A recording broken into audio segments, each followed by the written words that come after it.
Hey everyone. So in our first two videos about our X-tops we made, we received a lot of questions asking for a tutorial or a how-to or some sort of explanation as to how we put these together. So what we decided to do is while we build this next one, our first one based off of the 360 Slim, what we're going to do is basically record ourselves and make these videos, and it's basically going to be a video tutorial series on how to put together your own X-top. So we're starting out pretty simple. This one's just the disassembly of the monitor. So I promise it'll get a little more complex from here, but you gotta start somewhere. And we wanted to walk you through from the very first thing we do to, the very end when we put it all together. So what I've got here is a Gateway 1775W widescreen 17-inch monitor. We use this monitor because it's very energy efficient, allowing us to hook it directly to the 360 power supply. Also, it's a pixel perfect native resolution for 360 games, so it ends up looking really, really nice. So what I'm doing here is obviously I just have it laying face down on the table, and I'm just pulling out all the screws that you can see on the back. And normally you're going to want to have it laying on something like something soft like a towel, or make sure that your table is just really clear. Because the glass on these is pretty fragile. It's really easy to scratch. We've done it before. It really sucks because you either have to find new glass or just go ahead and buy a new monitor. These are also hard to find because they're out of production. So if you want to try and find one of these exact models, you're going to be looking on eBay or Craigslist or your grandma's attic or something like that. They're not easy to come by. You can probably sub in some other monitor, but obviously we haven't worked with it, so you'll have to do some finagling on your own. So now that I've got all the screws out, what I'm doing is taking a flathead screwdriver and just gently prying the sides off. You want to be really careful to make sure you don't shove the screwdriver too far into the case, because then you risk hitting the back of the monitor, which is never a good thing. And when you do actually start pulling the sides off, you'll start hearing some pretty loud, pretty satisfying clicks to know that you're doing it correctly.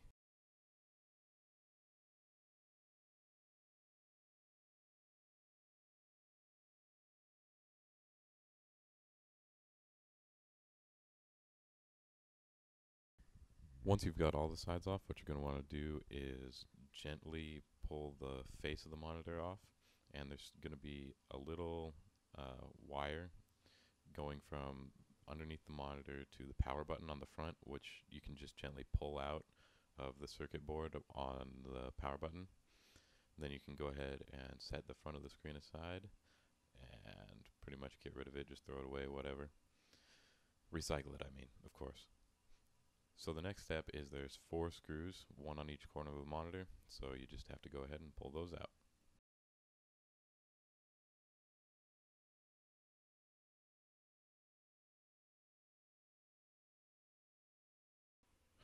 Once you've got those 4 out, what you're going to do is gently lift the screen out.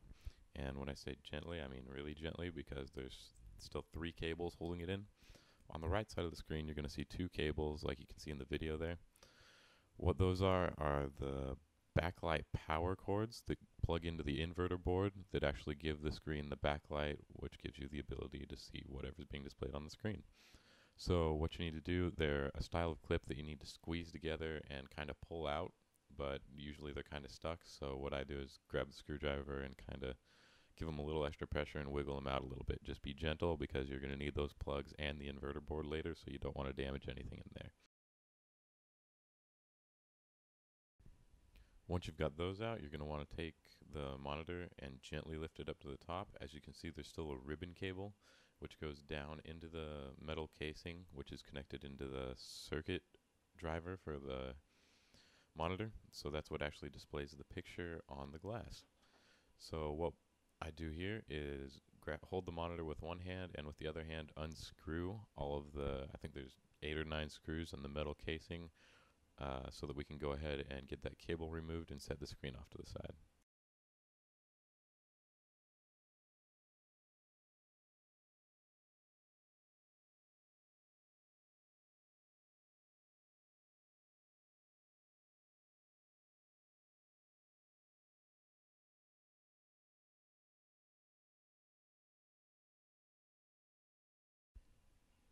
So once you get all the screws pulled out, the metal top of the casing is going to be free.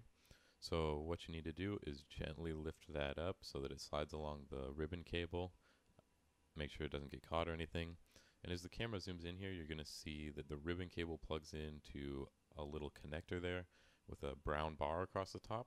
And what you're going to need to do is get your hand in there, get your fingernail under it, and pull it up nice and gently, because the plastic's super cheap and really thin, so you can break it really easily, which makes it much harder to attach the ribbon cable later on. Once you get that free, your monitor should be able to be completely separated. You can go ahead and set that aside. Make sure you put it somewhere where it's not going to get scratched, jumped on. You know, no trees are going to fall on it or anything, because if you damage that glass, you're pretty much back to square one. So make sure you put it somewhere safe. So next, it's pretty much just take out all the screws you can see from the inverter board and the circuit board. Also on the right, there's the menu buttons, so you're going to want to get the screws out of that as you go along too.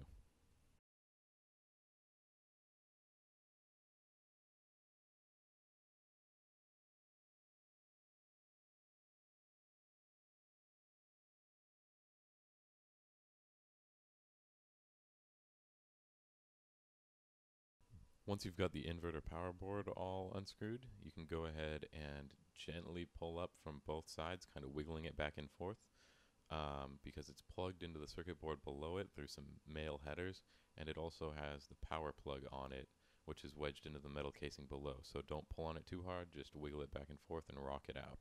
You're going to go ahead and set that aside because you're going to be needing that later as well. So like I mentioned earlier, you're going to want to go ahead and undo the menu buttons on the right. Make sure to unplug them and set them off to the side. You may or may not use them later depending on how you end up building your X-Top.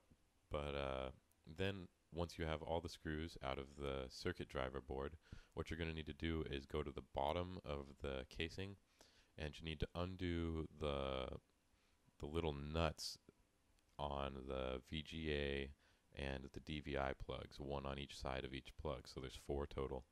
And they're kind of a pain to get to, so what I normally end up doing is just grabbing a Phillips screwdriver, pushing hard enough to get it started, and then twisting that out. That seems to be the most effective way to do it.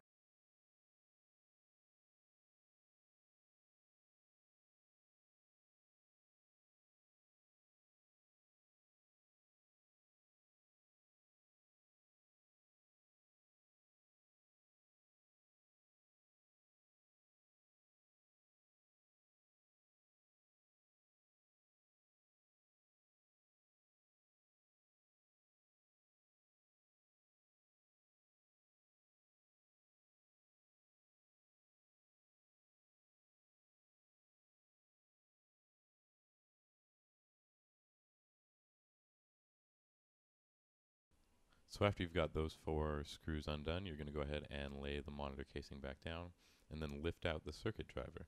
At this point, you're pretty much done with the monitor disassembly, so you can go ahead and get rid of the rest of the case or any other of the case pieces you might have laying around. You should also probably pull the menu bar and power button cord out of the circuit driver and set that aside. And then you can go ahead and store the circuit driver somewhere nice and safe to keep it clean and ready for when we actually need to use it to put the monitor together.